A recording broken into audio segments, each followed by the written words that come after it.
Hi students, very good evening to all.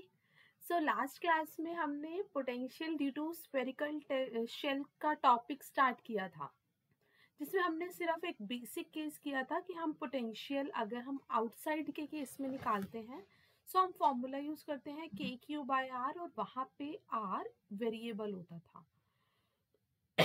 अगर students मैं inside का केस की बात करती हूँ तो इनसाइड में हमारे पास आर क्या होता था, constant, and the formula will be same. अब इन्हीं कॉन्सेप्ट को यूज करके आज हम क्वेश्चन करते हैं एक, that find the potential on surface of shell B and C. तो हमारे पास ये दो शेल गिवन है, एक बी और एक सी। ए बी सी, ए का रेडियस है आर, बी का रेडियस हमारे पास है 2r और सी का रेडियस है हमारे पास 4r। हमें क्या कैलकुलेट करना है, पोटेंशियल कैलकुलेट करना है। तो देखो, अब जिस करेंगे क्या मेथड कैसे ऑप्ट करेंगे कि जिस पॉइंट पे हमें पोटेंशियल निकालना है वो लिख लो, पोटेंशियल एट बी। अब पोटेंशियल बी पे निकालना है तो वो किस किस की वजह से होगा। एक तो पोटेंशियल बी की वजह से, अच्छा मैं चार्ज बता देती हूँ इस पे क्या क्या है। इस पे चार्ज है हमारे पास Q, फिर 2Q और फिर 4Q। तो पोटेंशियल बी पे निकालना है तो इसका मतलब हम इसको ऐसे लिखेंगे, देखो potential at B due to B पे क्या चार्ज है, 2Q मतलब QP, राइट। फिर देखो दूसरा, फिर पोटेंशियल बी पे कैलकुलेट करना है तो वो किस किस की वजह से होगा, इस बी की वजह से भी होगा, ई की वजह से भी होगा और सी की वजह से भी होगा, क्योंकि दे आर कॉन्सेंट्रिक सर्कल्स। फिर उसके बाद हमने देखा potential at point A due to Q A. अब ए पॉइंट पे चार्ज कितना है, क्यू है, तो एक पोटेंशियल उसकी वजह से होगा। फिर दूसरा हमारे पास potential at C due to charge Q C. अब इन तीनों की वजह से हमारे पास पोटेंशियल आ जाएगा। तो देखो बी, अब बी जो है, बी पॉइंट पे ही हमने पोटेंशियल कैलकुलेट करना है, तो B point on the surface की तरह ट्रीट होगा। तो उस पर चार्ज हमारे पास क्या है, के 2Q, और B का डिस्टेंस हमारे पास कितना है सेंटर से 2r, तो हो गया 2r plus potential at A due to Q A. अब हम पोटेंशियल निकालने हैं B की वजह से, और यहाँ पे मेरे पास क्या आया, शेल आया क्यू ए। तो अब ये ए शेल B के लिए इनसाइड का काम करेगा, और इनसाइड में मैंने अभी बताया, इनसाइड में हमारे पास पोटेंशियल क्या रहता है, कांस्टेंट। तो हमारे पास कितना हो जाएगा, के चार्ज की वैल्यू लिखो Q, पर डिस्टेंस चेंज नहीं होगा, डिस्टेंस हमारे पास क्या रहेगा, कांस्टेंट। तो हमारे पास डिस्टेंस क्या हो गया, ये सेंटर से B तक के लिए 2r, क्योंकि हम पोटेंशियल B पॉइंट पे निकाल रहे हैं तो वही डिस्टेंस हम देखेंगे, और वही पॉइंट हमारे लिए क्या है, कांस्टेंट है। अब देखो potential at C due to QC, अब ये C है ना, तो पहले तो सी पे चार्ज देख लो, चार्ज पे कोई फर्क नहीं आएगा, सिर्फ डिस्टेंस पे फर्क आएगा। पोटेंशियल निकालने हैं बी पे, तो अब ये बी जो है ये इनसाइड हो जाएगा, सी जो है आउटसाइड है, तो इस सी का सेंटर से डिस्टेंस हमारे पास कितना है, 4। तो ये हमारे पास स्टूडेंट्स किसकी वैल्यू आ गई, पोटेंशियल एट पॉइंट बी। तो हमारे पास बी पे पोटेंशियल आ गया। बस इसको सॉल्व कर लेते हैं, तो देखो क्या आ जाएगा, के बाय आर को क्या ले लो, कांस्टेंट, के बाय आर, तो यहाँ पे क्या बच गया, के बाय 2, इधर 2 से 2 कैंसिल, तो ये हो गया Q, 4 से 4 कैंसिल, ये हमारे पास के बाय आर 2 एलसीएम लिया, तो यहाँ पे आ गया Q plus 2Q plus 2Q, so that will be equals to K by R, तो यहाँ हो गया 5Q by. So potential B point पे कितना आ गया, के बाय आर 5Q बाय 2, हमारे पास बी पॉइंट पे आ गया पोटेंशियल की वैल्यू। अब देखते हैं हम potential at point C, B और सी पे निकालना है। बी अगर अच्छे से समझ आ गया सी हो जाएगा। सी देखो अब पोटेंशियल अगर हमें सी पॉइंट पे निकालना है तो पहले तो लिख लो सी पॉइंट पे किस किस की वजह से होगा। तो एक तो पोटेंशियल सी पॉइंट पे होगा किसकी वजह से, चार्ज तो उस पे है ही, ड्यू टू शेल ए। फिर पोटेंशियल सी पॉइंट पे होगा due to shell B, plus potential C point पे होगा ड्यू टू सी। तो पोटेंशियल सी पॉइंट पे निकाला।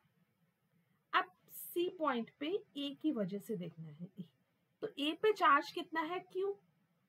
अब सी जो है मतलब जो ए है वो सी के अंदर आ रहा है तो इनसाइड वाला पॉइंट क्या ट्रीट होता है कांस्टेंट, और जो भी डिस्टेंस लेते हैं वो हम उसी पॉइंट से लेते हैं जिस पॉइंट से हमें बात की है सी पॉइंट से। तो स्टूडेंट्स हमारे पास यहाँ पे क्या आ जाएगा कि चार्ज कितना है Q by 4R plus potential at point C due to QB। अब QB की वजह से निकालना है। अब C पॉइंट है जिसमें B भी किसकी तरह बिहेव हो रहा है इनसाइड के लिए। इनसाइड हमारे पास पोटेंशियल क्या रहता है कांस्टेंट, और वो डिस्टेंस हमेशा हम सेंटर से जिस पॉइंट के लिए पूछा है वहां तक का डिस्टेंस देखते हैं। तो सेंटर से सी पॉइंट का डिस्टेंस कितना है 4R, तो वही डिस्टेंस ले लेंगे। चार्ज कितना है 2Q बाय 4R प्लस के चार्ज कितना है 4Q, डिस्टेंस कितना है 4R। बस हो गया सॉल्व। तो यहाँ से K बाय R मैंने कांस्टेंट ले लिया। सो यहाँ पे बच गया Q बाय 2 इसका, ये 4 से 4 कैंसिल,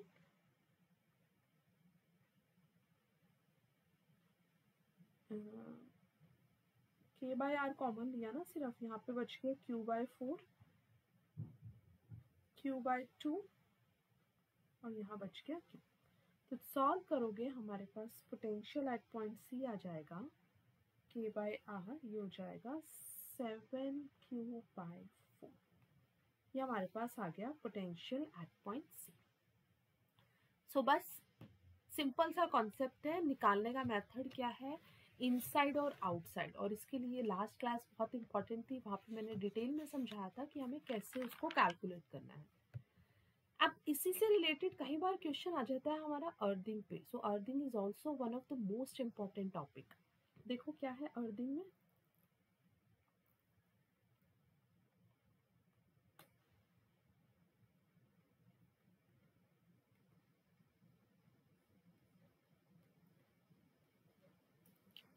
अब देखो अर्थिंग में हम सिंपली क्या करते हैं कि हम कोई भी कंडक्टर को अर्थ से कनेक्ट कर देते हैं।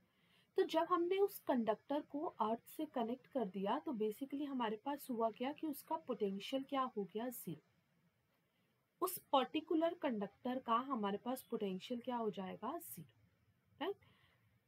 चार्ज 0 ऐसा बिल्कुल जरूरी नहीं है, बट हमारा पोटेंशियल की वैल्यू क्या होगी 0। सो अर्थिंग में हम क्या कनेक्ट करते हैं, वी कनेक्ट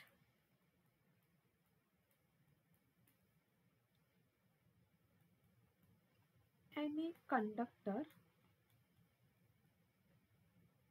टू अर्थ, कि हमने अर्थ से किसी भी कंडक्टर को कनेक्ट कर दिया। तो जब हमने इसको कनेक्ट किया तो ये देखो ये ऐसा डायग्राम बना कुछ, मान लो इसको मैंने कनेक्ट कर दिया, तो जिसको मैंने कनेक्ट कर दिया उसका पोटेंशियल मेरे पास क्या होगा 0। दैट मीन्स हम ये कह सकते हैं potential of any conductor is equals to now C।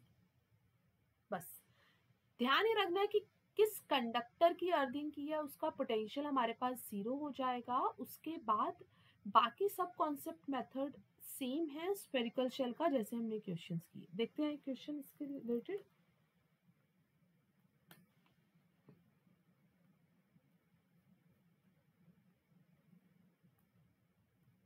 ये हमारे पास एक शेल है,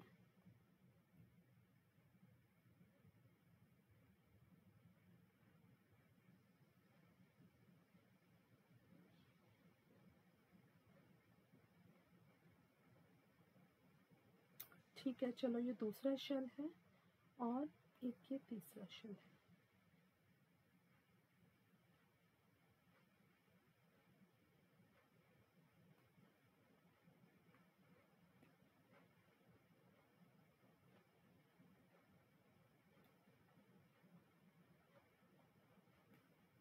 डायग्राम में शेल्स प्रॉपर नहीं बने, हमें एकदम स्फेरिकल शेल बनाने हैं, यूनिफॉर्म स्फेरिकल शेल।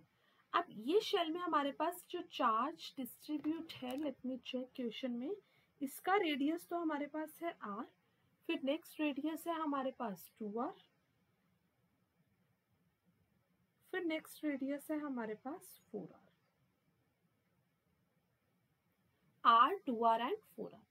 अब हमारे पास जो इसमें चार्ज है, चार्ज हमारे पास क्या क्या डिस्ट्रीब्यूट है, इसमें चार्ज है q, स्मॉल q, एंड इस पे है मेरे पास 2p। So what we are going to do in this question, that shell B is earthed।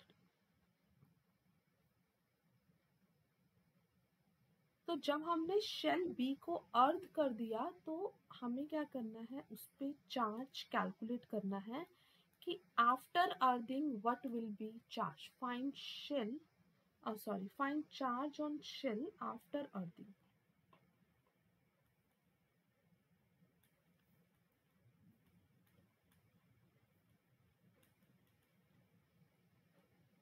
अब अर्थिंग कर दी, उसके बाद हमें क्या कैलकुलेट करना है, चार्ज कैलकुलेट करना है। तो देखो बहुत सिंपल सा कॉन्सेप्ट है और बहुत इंटरेस्टिंग भी है। सबसे पहले बताओ कि हमने पोटेंशियल बी को अर्थ किया, तो मतलब हम पहले तो पोटेंशियल निकाल लेंगे बी के केस में। सो हमने पोटेंशियल निकाला बी के केस में,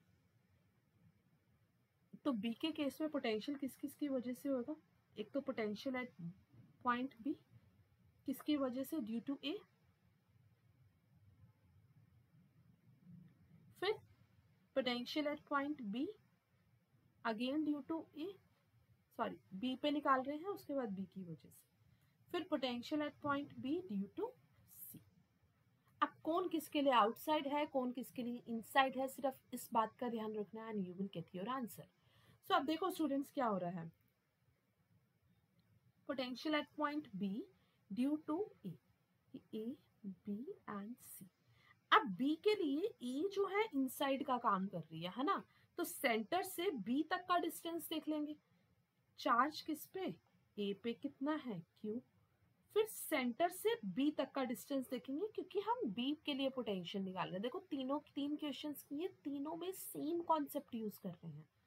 सो k q upon 2r plus charge potential के, potential B due to Q B. अब क्यू बी, अब ये बी पॉइंट है, चार्ज कितना है क्यू, के क्यू अपॉन 2r प्लस सी की वजह से, तो सी पे चार्ज कितना है 2q। अब ये सी बी जो है वो सी के लिए आउटसाइड पॉइंट है, तो यहां से हम आउटसाइड तक का डिस्टेंस देख लेंगे 4r। अब हमने किसको अर्थ किया है, बी को, अर्थिंग किसकी की है, बी की। सो बी कंडक्टर का पोटेंशियल क्या हो जाएगा, 0, यही तो हमने पढ़ा, तो इसका पोटेंशियल क्या हो गया, 0। तो ये हमारे पास किसके इक्वल आ गया, k बाय आर, यहाँ पे हो गया q by 2 plus q by 2 plus q by 2, ये इधर आके 0 हो गया, तो उसके बाद ये वाली टर्म 0 हो जाएगी, मतलब हमारे पास जो स्मॉल q की वैल्यू आ जाएगी वो आ जाएगी -2q। तो आफ्टर अर्थिंग कंडक्टर बी पे चार्ज हमारे पास कितना हो गया, -2q।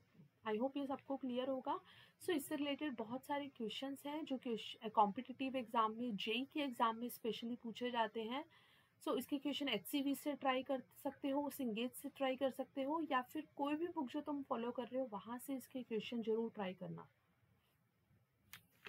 तो ये टॉपिक हमारे पास कंप्लीट है। नेक्स्ट है हमारे पास equipotential surface.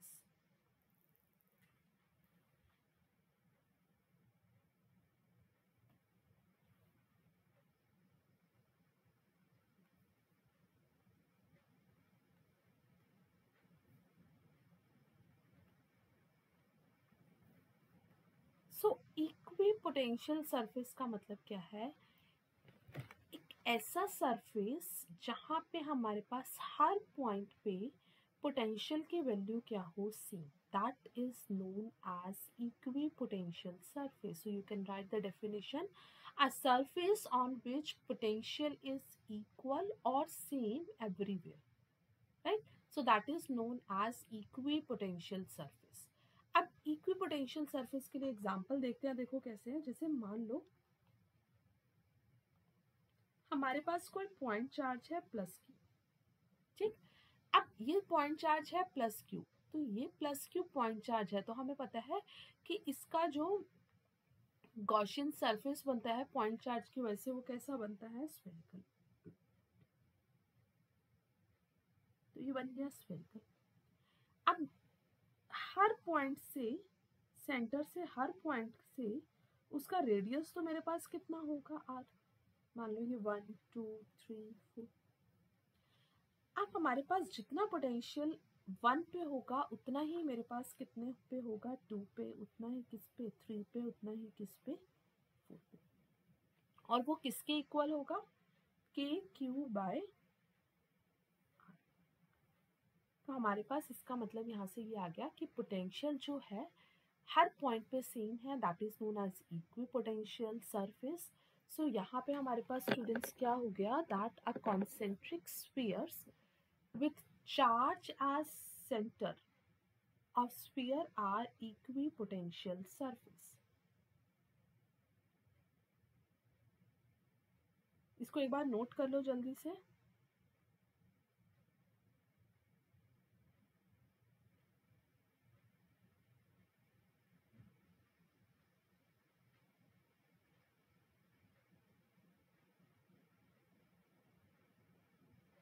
Note it down.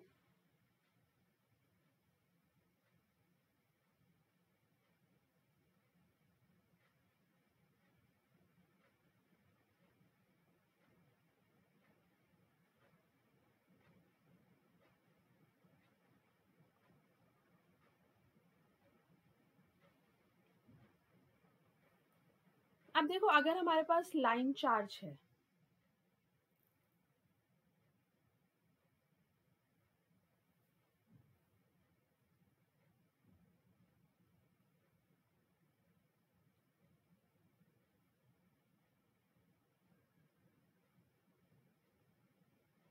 ये लाइन चार्ज है. अब लाइन चार्ज के केस में जो हमारे पास गॉसियन सरफेस बनाते थे वो हमारे पास क्या बनाते थे, सिलेंड्रिकल. अब इस सिलेंड्रिकल पॉइंट पे कोई भी पॉइंट कंसीडर कर लिए 1 2 3 4, तो हमारे पास पोटेंशियल की वैल्यू क्या हो जाएगी, सी.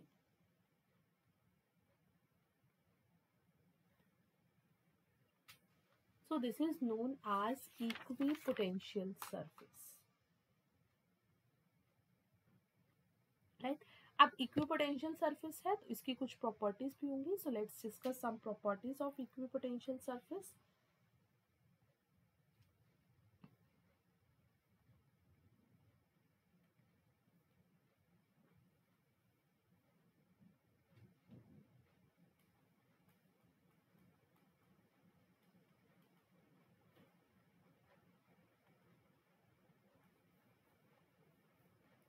फर्स्ट प्रॉपर्टी हमारे पास क्या है कि अगर देखो पोटेंशियल तो सेम है, तो एक ऐसा सरफेस जिसके हर पॉइंट पे पोटेंशियल सेम है और हमें कैलकुलेट करना है पोटेंशियल डिफरेंस. तो जब हम पोटेंशियल डिफरेंस कैलकुलेट कर रहे हैं तो वो हमारे पास क्या हो जाएगा, जीरो. सिंपल. देखो कैसे. सो हमारे पास यहाँ पे लिख रही हूँ that potential difference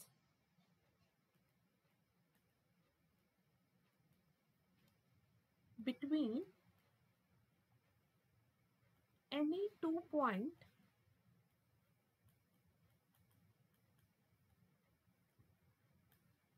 on equipotential surface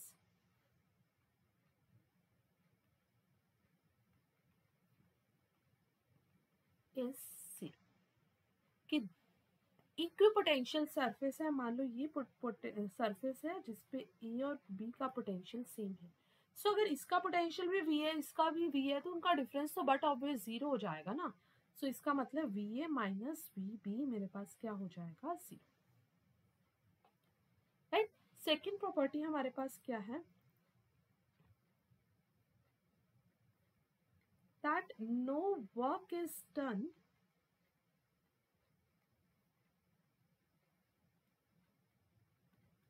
by electric force in moving a charge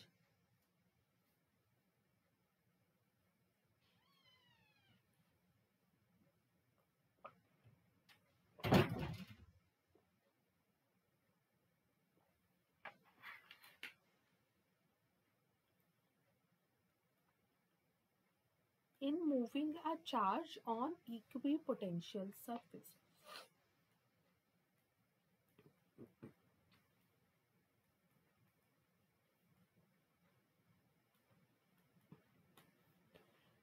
कि अब देखो हमारे पास पोटेंशियल की वैल्यू क्या होगी, जीरो। फॉर्मूला हमारे पास क्या है कि potential difference that is VB minus VA that is equals to work done by external agent in going from B to A divided by Q।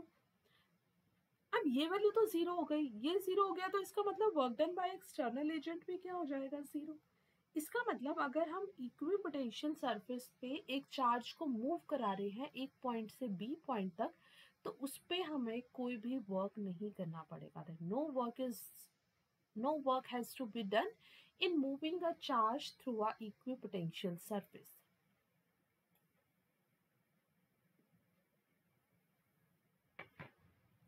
अब थर्ड पॉइंट हमारे पास क्या है स्टूडेंट्स, देखो एक रिलेशन हमने ये किया था that work done by electric force is equals to minus of work done by external agent। अगर किसी को नहीं भी ध्यान, सो ये बहुत इंपॉर्टेंट रिलेशन है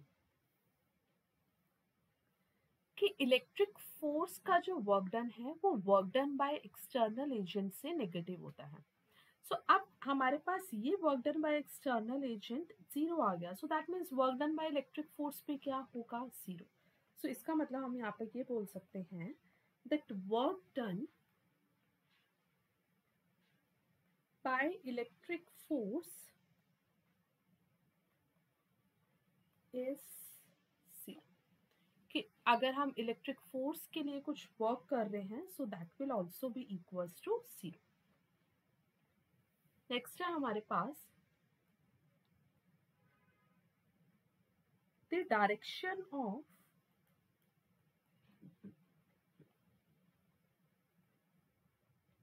electric field intensity। This direction is always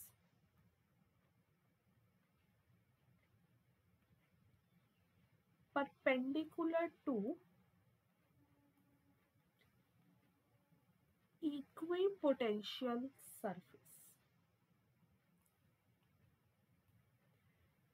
कि अगर हम एक इक्विपोटेंशियल सरफेस बना रहे हैं और वहां से हम इलेक्ट्रिक फील्ड की डायरेक्शन देखें, सो दे आर ऑलवेज परपेंडिकुलर। देखो कैसे, जैसे हमारे पास एक क्यू चार्ज है, क्यू चार्ज के लिए हमने ये एक इक्विपोटेंशियल सरफेस बनाया,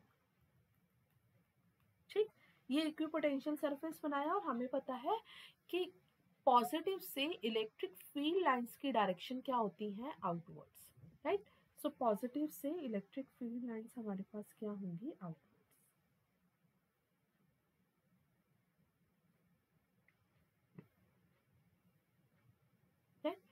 तो हमारे पास ये है हमारा इक्विपोटेंशियल सरफेस और ये है electric field lines, so they are always perpendicular. यहाँ पे जो एंगल बनता है वो हमारे पास क्या होगा, perpendicular. And also keep remind one thing that potential always decreases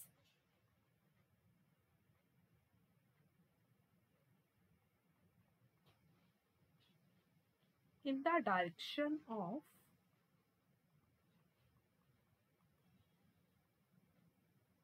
electric field.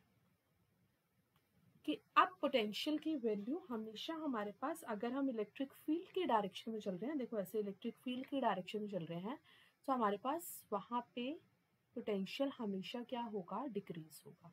And the last property here is that no two equipotential surface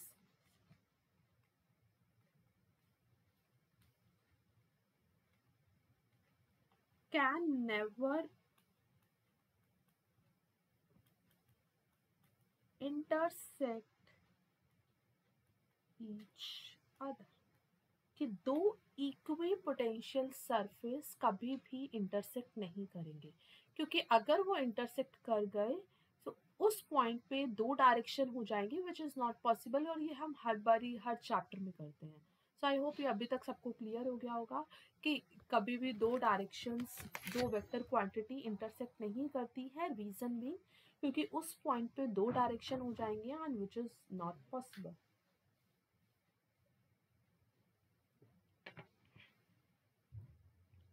तो ये हमारे पास था about the equi potential surface, और जिसमें सबसे इम्पॉर्टेंट टॉपिक जो हमने अभी किया वो था स्टूडेंट्स हमारे पास कॉन्सेंट्रिक शेल्स का टॉपिक। ओके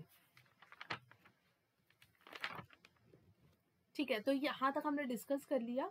तो इसको अच्छे से यहाँ इतने टॉपिक पहले रिवाइज कर लेना, और हम छोटा सा टॉपिक है एक बार देख लो कि हमारे पास क्या है, electrostatic potential energy. So next topic is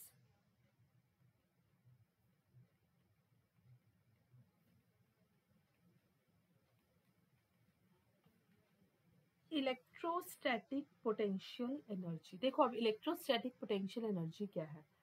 सबसे पहले तो एक बात ध्यान रखना कि जो पोटेंशियल एनर्जी है वो कभी भी सिंगल चार्ज के लिए डिफाइन नहीं है।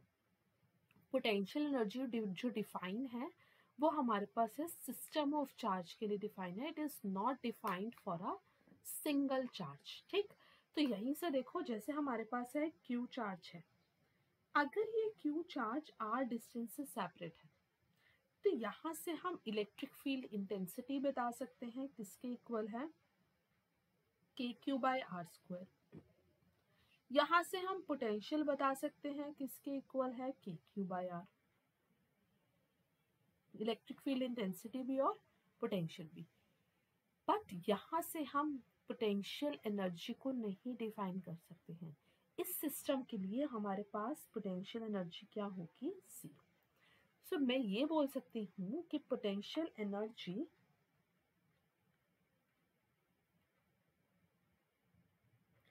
is not defined for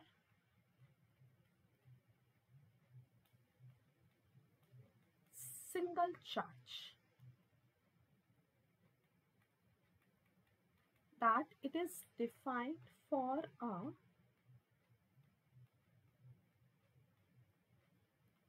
system of charge। Single charge के लिए पोटेंशियल एनर्जी डिफाइन नहीं है।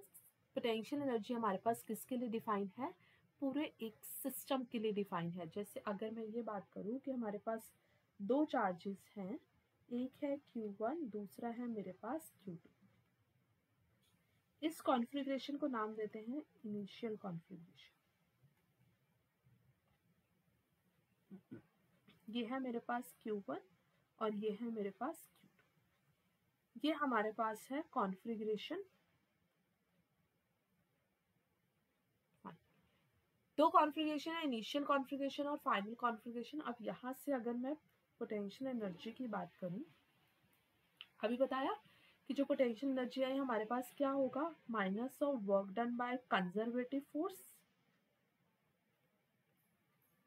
या फिर हम कह सकते हैं work done by external agent. Students ये वही टॉपिक है जब हमने इलेक्ट्रिक पोटेंशियल डिफाइन किया था, जब मैंने ये बताया था कि इसमें वेलोसिटी जो है उसको बहुत स्लोली मूव करा देते हैं सो दैट उसमें कोई चेंज ना आए, सो दैट हमारी काइनेटिक एनर्जी क्या रहे, जीरो। सो हमारे पास जो change in potential difference that is equals to minus of work done by conservative force और एक्सटर्नल एजेंट। तो एक ये वाला रिजल्ट जरूर ध्यान रखना।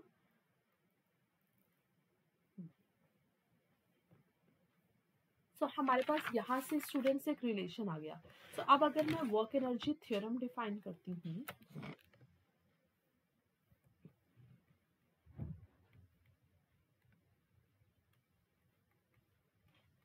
सो वर्क एनर्जी थ्योरम हमारे पास क्या होती थी, वर्क एनर्जी थ्योरम होती थी कि that work done by conservative force plus work done by non conservative force. So non conservative में आ जाएंगे हमारे सारे एक्सटर्नल फोर्सेस.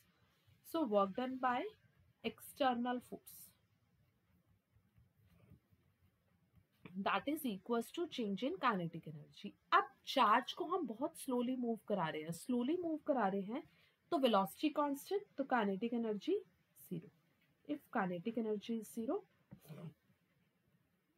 तो यहाँ से आ गया work done by conservative is equals to minus of work done by external.